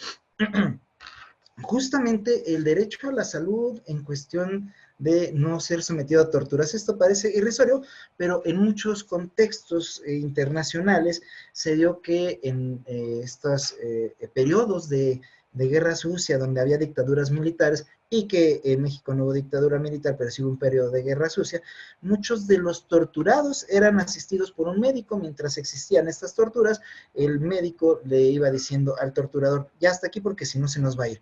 lo llevaban a las celdas clandestinas, lo curaban y una vez que ya estaba curado, nuevamente empezaba este proceso de tortura. Eso pasaba en los años 60, 70, en lo que era, y en 80, en lo que era Chile, en lo que era Argentina, en lo que era Brasil, en lo que era en El Salvador, y tuvimos también nuestros periodos. A la cuestión de la no discriminación, como sabemos, es muy frecuente la discriminación a este derecho, a las mujeres pobres y a las mujeres pobres indígenas. Esto es también muy recurrente. El derecho a la igualdad se ve de pronto vulnerado a esta cuestión. La salud, y esto también es interesante, la salud se concibe como un estado de complemento, un estado de completo bienestar físico, mental y social, no solamente como la ausencia de afecciones o enfermedades, no es la ausencia, entonces tiene que haber una construcción previa a esta cuestión. La salud se concibe como un estado de completo bienestar físico, mental y social, y no solamente como ausencia de afecciones o enfermedades, sino que también se hace al más alto nivel posible de salud física y mental. No se limita el derecho a la atención a la salud, el derecho a la salud abarca una amplia gama de factores socioeconómicos que promueven las condiciones merced a las cuales las personas pueden llevar una vida sana, y hace un derecho extensivo a los factores determinantes básicos de salud como la alimentación nuevamente, la nutrición, la vivienda, el acceso al agua limpia, potable, las condiciones sanitarias adecuadas, condiciones de trabajo seguras y sanas y un medio ambiente sano. Entonces, entender la salud más allá de una ausencia de enfermedades, sino como un bienestar físico, mental y social, es muy importante. Nosotros en las instituciones públicas también pensamos que la salud mental es fundamental, pero tienen acompañamiento las personas que realizan trabajos de seguridad pública. Después de un enfrentamiento, ¿tendrán acompañamiento psicológico? ¿Les darán terapias? Eso hay que revisarlo porque es una cuestión de salud mental. ¿Habrá un plan de salud física y de salud mental con respecto a las consecuencias a largo plazo del COVID? Porque pues esta enfermedad fue nueva, pero no sabemos cómo nos vaya a afectar dentro de, bueno, ya se cumplen 5 años, 10 años, en fin, hay que estar también prevenidos y ver como un total este derecho a la salud. El derecho a la salud no debe de entenderse como un derecho a estar sano, sino que la salud entraña libertades y derechos. Entre las libertades figuran el derecho a controlar tu salud y su cuerpo. Por eso también estamos ejerciendo nuestro derecho de comprar, es más, si queremos comprar comida chatarra, pues por lo menos saber de qué está hecho, por lo menos saber que hay indicadores ya y que también fue una broncota, parte de la campaña durante la pandemia contra las autoridades sanitarias fue la exigencia justamente de la información en los productos, que hoy sabemos alto en sales, alto en azúcares. Antes tenían una gráfica desproporcionada que nadie entendía. Yo pensé que era el único, pero no. Estos rombos de la salud son importantes. Ese también es un derecho a la información y un derecho a la alimentación.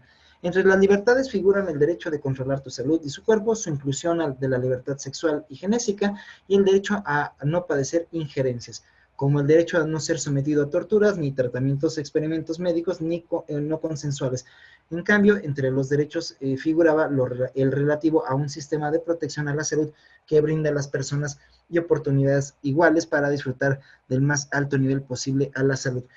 Hablando de esto de cuestiones genéticas, hablando de estas cuestiones de injerencias y hablando de estas cuestiones de tortura, también me gustaría comentar un caso que como ellos hubo varios, sobre todo con las comunidades indígenas. Imagínense, y ahorita lo tengo que mencionar, el problema de las situaciones tan peculiares de las culturas a las que uno tiene que llegar a la salud. La exploración hacia los cuerpos de las mujeres es muy difícil de lograr debido a situaciones culturales arraigadas y que también son situaciones arraigadas a las culturas machistas.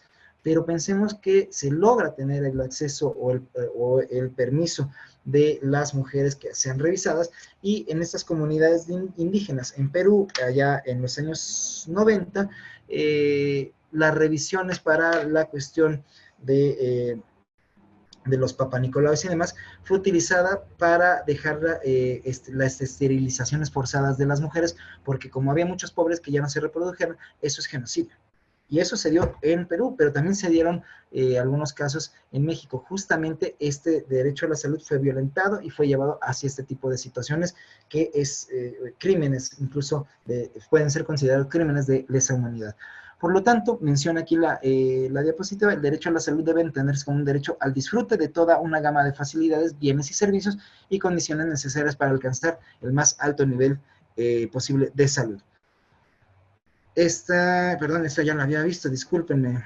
El derecho a la salud de toda, voy a quitar esto que no me deja ver.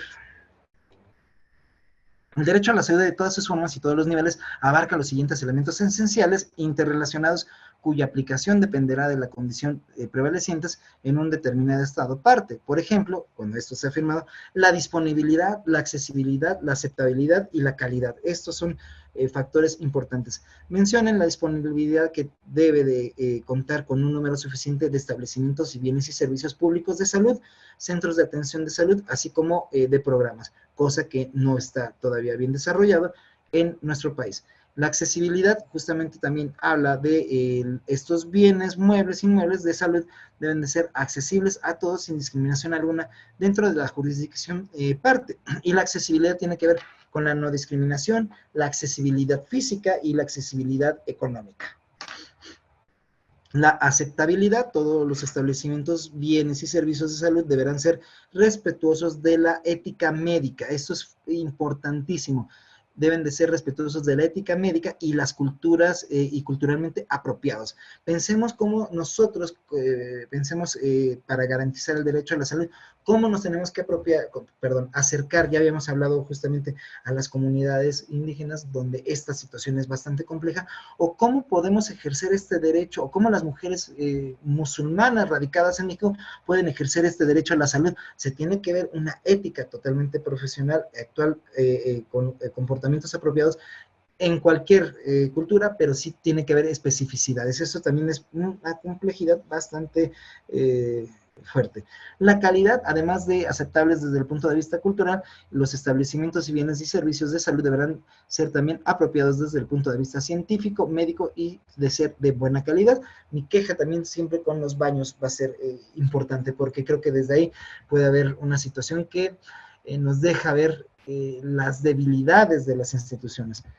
La disposición relativa a la reducción de la mortalidad infantil, el sano desarrollo de los niños, es preciso adoptar medidas para mejorar la salud infantil y materna, los servicios de salud sexuales y genésicos, incluido el acceso a la planificación de la familia, la atención anterior y posterior al parto, evitar la cuestión de la violencia obstétrica, que es muy recurrente, los servicios obstétricos de urgencia y el acceso a la información, así como los recursos necesarios para actuar con arreglo de esta información.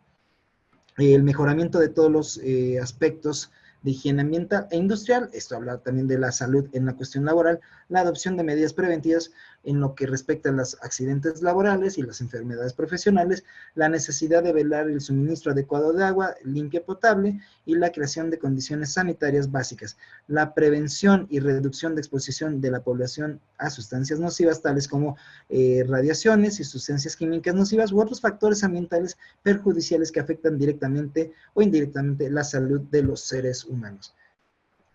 Continuó, además, la higiene industrial aspira a reducir al mínimo, en la medida en que ello sea razonable y viable, las causas de los peligros para la salud resultantes del medio ambiente laboral. También la vivienda adecuada, la vivienda es fundamental. ¿Cómo es posible que hoy día existan casas sin techo, con techos de madera o sin capa asfáltica? Esto es imperdonable. ¿Cómo queremos tener un México con condiciones de salud mejores? ¿Cómo pensamos también, si garantizamos estos derechos a la vivienda, a la salud, pues de alguna manera es poner obstáculos a que la gente caiga tan fácil en las garras del crimen organizado? Insisto que creo que todo va uno con otra, es una serie de piezas engarzadas. Las condiciones de trabajo higiénicas y seguras, el suministro adecuado de alimentos y a una nutrición apropiada y disuade el uso indebido de alcohol, tabaco y el consumo de estupefacientes y otras sustancias nocivas.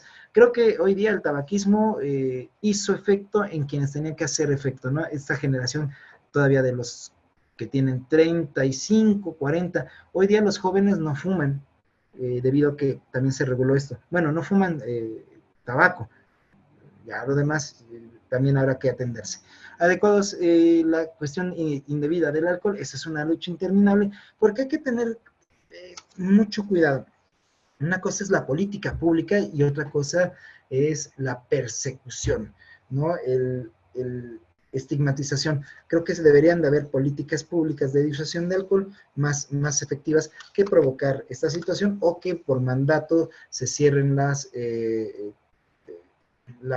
tiendas que venden alcohol a las 12 de la noche. Creo que esto no está solucionando nada, creo que genera más condiciones incluso de corrupción. La prevención y el tratamiento de las enfermedades epidémicas, endémicas, profesionales y de otra índole, y la lucha contra ellas. Exige que se establezcan programas de prevención y educación para hacer frente a las precauciones de salud que guardan relación con el comportamiento, como las enfermedades de transmisión sexual, en particular el VIH-Sida, y las que afecten de forma adversa a la salud sexual y genésica, que promuevan los factores sociales determinantes de la buena salud. El pacto prohíbe toda discriminación en referente a acceso a la salud y los factores determinantes. Eso tiene que ver con los motivos de raza, color, sexo, idioma, religión, opinión política o de otro índole, origen nacional, oposición social, situación económica, lugar de nacimiento, impedimentos físicos o mentales, estado de salud, incluidos el VIH, la orientación sexual. Esto de la orientación sexual está buenísimo porque el otro día fuimos a un conversatorio sobre el derecho a la salud de las personas trans. Híjole, qué debate tan interesante. Uno ni se metía, uno nada más veía y apuntando. Pero fue muy interesante porque hablaba una mujer trans, decía, bueno, yo no terminé mi transición, me quedé con la genitalidad, pero además a mí me han negado el derecho a la salud porque pues yo nací hombre, me transformé en mujer. Sin embargo, hay situaciones que la salud me tiene que dar ese derecho, como la revisión prostática, y que esta mujer trans decía, a mí los médicos me han maltratado y me han negado este derecho, diciéndome, a ti no te voy a meter los dedos porque eres joto, así le dijeron. Eso fue una cuestión terrible. Estas situaciones que solamente las podemos visualizar en las conversaciones, en las charlas, en las conferencias, se da. No puede haber esta discriminación de orientación sexual. Si alguien no está de acuerdo con esta cuestión, pues que no lo haga, pero tiene que garantizar este derecho a la salud. La situación política, social o de otra índole. Y fíjense, el otro día estaba también dando un curso del derecho humanitario internacional, que es básicamente las reglas de la guerra en un conflicto internacional o un conflicto no internacional. Y justamente el derecho humanitario internacional habla del derecho a la salud. No puede haber una discriminación en un campo de batalla. Los médicos, los enfermeros, enfermeras y demás tienen que atender a cualquier herido, sea del bando que sea. Entonces también ahí no debe de haber una discriminación. Muy interesante esta parte. Los estados tienen la obligación especial de proporcionar seguro médico y los centros de atención de salud necesarios a quienes carezcan de medios suficientes y el garantizar la atención a la salud. Ya estoy por terminar. Los estados incorporan la perspectiva de género. El género es fundamental, es importantísimo en sus políticas y planificación y programas e investigaciones en materia de salud a fin de promover mejor la salud de la mujer y el hombre. Un enfoque basado en la perspectiva de género reconoce que los factores biológicos socioculturales ejercen una influencia importante en la salud del hombre y la mujer.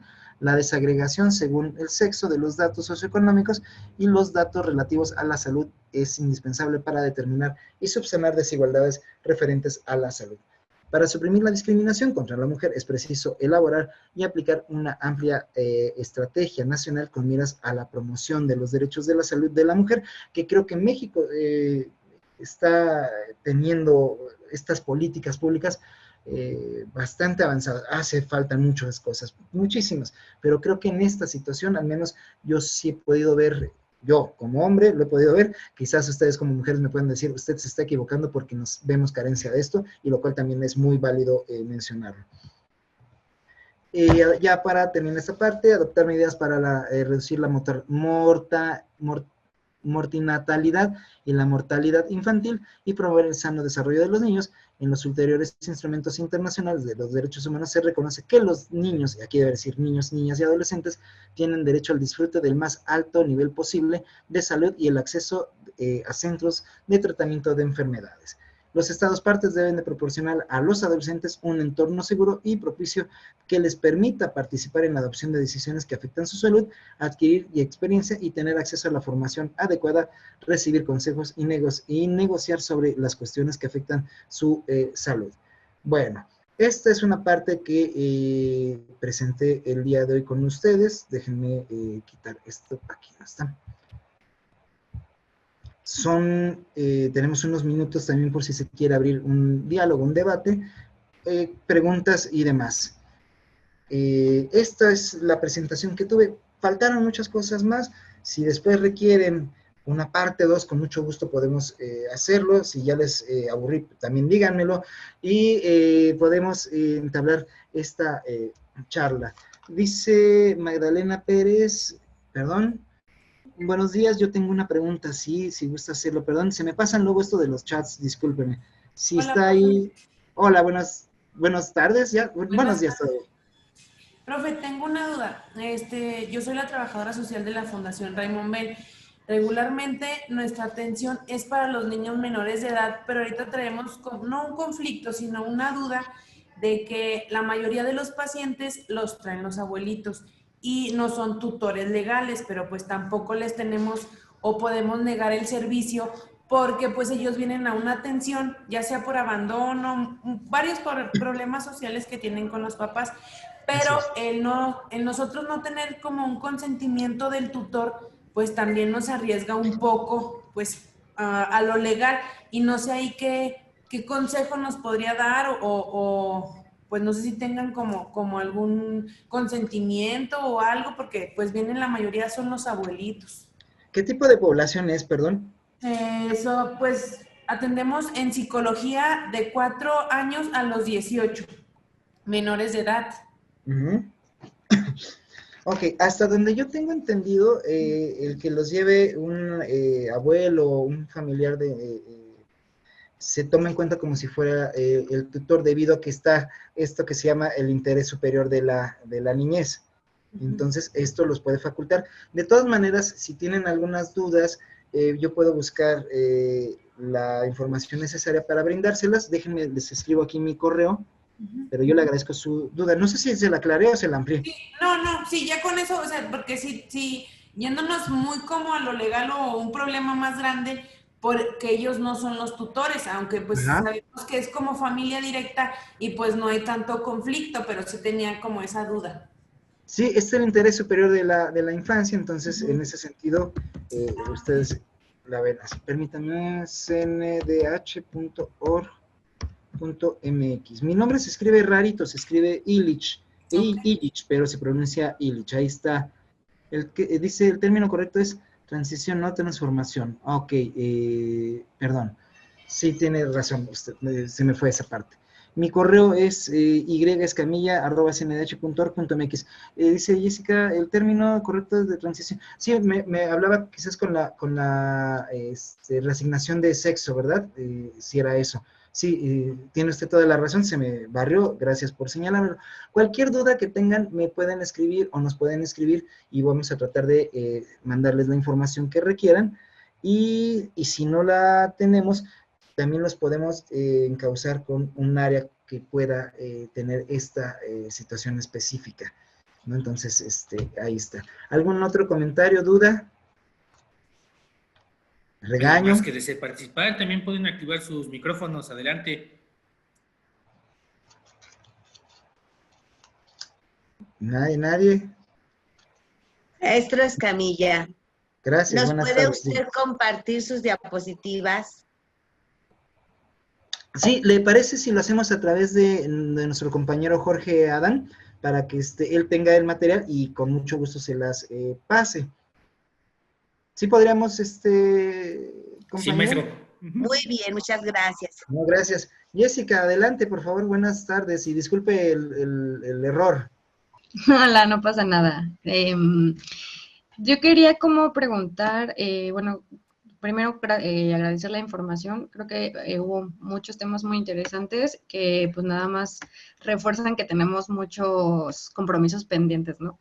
Pero, por Así es. ejemplo, nosotros trabajamos con poblaciones de adolescentes y no sé si ustedes tienen como alguna oferta que se dirija a pues capacitaciones, cursos, talleres o algo dirigido a pues los derechos que se tienen para las y los adolescentes, porque creo que también es una población que está en un limbo complejo, sobre todo en esto último que mencionaba, maestro, de los derechos de acceso a la salud, ¿no? Se les pide mucho como la prevención de consumo de drogas, de alcohol, una sexualidad positiva, cuidado para la planificación familiar, pero pues justo, ¿no? En las instituciones de salud pública hay mucho estigma sobre el adolescente o la adolescente que quiere acercarse pues a informarse o a buscar algún tipo de método anticonceptivo, por ejemplo, y pues entonces se encuentran en una disyuntiva en donde pues obviamente caen en factores de, o bueno, en situaciones de riesgo porque sus factores de protección pues no están cubiertos, ¿no? Entonces, si tienen ustedes como algo dirigido a esta población, pues estaríamos muy interesadas de parte de Reintegra, pues en tomarlo, la verdad. Muchas Estimada gracias. Jessica, nuevamente una disculpa, sí, me sentí abochornado por el error del patinín, pero bueno, No, tienes no pasa toda la nada. sí, nomás quería hacer énfasis en que sí, sí me equivoqué, sí lo dije mal. Y ayer di diversidad sexual, entonces, bueno, en fin, los errores. Tenemos un problema y creo que tenemos que trabajar todas y todos en la cuestión de la cultura de los derechos humanos independientemente de la institución en que estemos. Me ha tocado, yo regularmente no es mi población a la cual voy dirigido, pero me sorprendió que fui a hablar a un IEMS con adolescentes y algo que me sorprendió es que cuando uno hablaba de las violaciones a sus derechos humanos, ninguno y ninguna les habían violado sus derechos humanos. Ninguno, ninguna. Nadie les había violado sus derechos humanos. De verdad, y empezabas a rascarle, y entonces lo que te dabas cuenta es que había una ignorancia completa de que tienen derechos, que el Estado tiene que estar sujeto a, salvo un muchacho por obvias razones, me dijo, no es que no te pueden detener porque si no tienen una orden ahí, dije, ok, este muchacho sí sabe, por algo sabrá, sobre las detenciones arbitrarias, ¿no? Ustedes no tienen por qué recibir ese trato y demás. Entonces creo que sí es un trabajo muy, muy arduo que se tiene que hacer con la educación ciudadana, básicamente.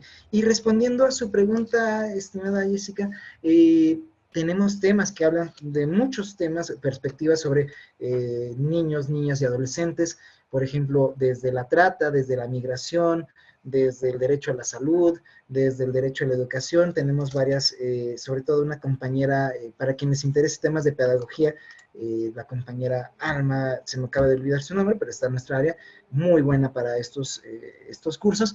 Y entonces, si ustedes requieren una capacitación, pueden mandarme un correo, yo les canalizo también con mi director para que ustedes hagan la petición y listo. Esa es una parte en la que puedo mencionar.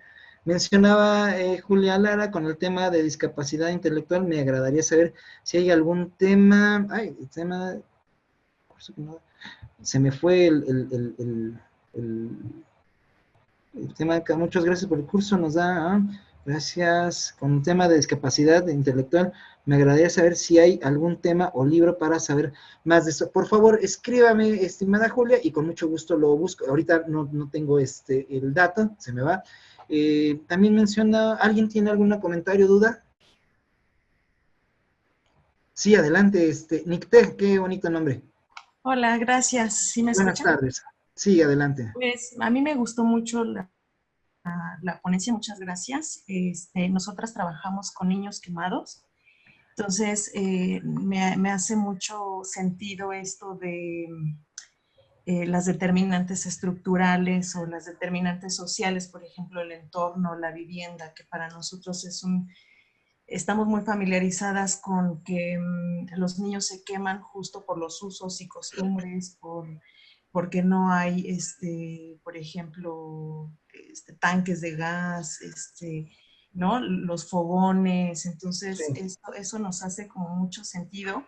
Sin embargo, cuando ellos van a los servicios de salud, nos encontramos con esta falta de acceso, y no nada más falta de acceso, sino tenemos casos en los que incluso ha habido negligencia en las unidades, y que pues por falta de mantenimiento incluso de las incubadoras, por ejemplo, terminan quemando a los niños, y no sabemos cómo, si hay instancias en las que se puedan dar un seguimiento a estos reportes, porque obviamente incluso hay brechas lingüísticas incluso, entonces no sabemos a dónde acudir para que justo se visibilice, ¿no? Estas determinantes sociales que son urgentes, no sé si exista. Mire, de entrada, nosotros lo que podemos hacer como CNDH es lo siguiente. Pensemos que fue una negligencia médica, ¿cierto? En un hospital público, lo que nosotros podemos hacer solamente es recibir el caso a partir de una queja. Una queja que llega a la oficialía de partes. Esta oficialía de partes llega y empieza a ver si vamos a hacer el expediente, si trascienden una recomendación de la CNDH o no trascienden una recomendación. Lo que sí, nosotros como CNDH tenemos ciertos límites por nuestras propias normas, nuestra propia normatividad, pero en ese sentido nosotros sí daríamos esa parte siempre y cuando hubiera una queja. Lo que también se hace o tratan de hacer las instituciones es justamente dar algunas charlas, algunos cursos de sensibilización, de responsabilidad administrativa y demás. Es una de las cosas que podemos de alguna manera trabajarlo, así como lo veo por este momento. Gracias. ¿Alguien más? Con el tema de discapacidad intelectual, ya la ven. Compañera Julia, le comparto un par de pedagogas. Muchas gracias. Qué bonito grupo. Es bonito platicar acá. Qué bueno que se estén pasando material. No sé si quieren comentar algo más. Porque si me paro por mi café, yo ya no regreso. Entonces, dudas, comentarios, críticas. No, muchas gracias. También se valen las críticas. No tenemos por qué ser de piel sensible. Quien tenga alguna situación, pues coméntela y no hay ningún problema. Estimado Jorge, no sé si quiera que ya demos por concluido, y si usted me pudiera ayudar a compartir el material, se lo mando en un ratito. Sí, muchas gracias, maestro. Si me permite, antes de concluir, voy a proyectar de manera rápida un reconocimiento que le vamos a hacer llegar a nombre de la Junta de Asistencia Privada al maestro Illich Escamilla Santiago por haber impartido esta actividad de capacitación titulada Protección a la Salud y Derechos Humanos. Firma la maestra Gabriela Lobato Belmont, directora de Programas Asistenciales de la Junta de Asistencia Privada. Muchas gracias, maestro. Con gusto se lo haremos llegar. De igual manera, invitar al grupo a que estén pendientes de nuestro programa de capacitación. Van a haber muchos temas diversos en derechos humanos. Entonces, esperamos poder atender todas sus necesidades, y de igual manera, si nos permite, maestro, compartir su correo electrónico, sí, por una vez favor, que nos comparta la presentación, para que también ustedes puedan tener el contacto directo con el personal de la comisión. Sí, muchísimas gracias, y para eso estamos. Recuerden que parte de nuestra labor es la difusión de la educación en derechos humanos, y también si yo no puedo resolver una situación, trataré de canalizarlo para quienes sí estén capacitados para ello. Pues de verdad que es muy bonito grupo, me gustó mucho trabajar con ustedes, muchas gracias, y también no saben cuánto se agradece que haya cámaras encendidas, porque uno de pronto piensa que está hablando nadie. A veces hemos tenido pláticas y charlas, oye, ¿y si nos estarán escuchando? Pues ya no sé, amigo, ya nomás sigamos. De verdad, muchas gracias. Ese detalle se los aplaudo yo muchísimo. Muchísimas gracias. Y estimado Jorge, pues en un ratito más le escribo y le mando lo solicitado.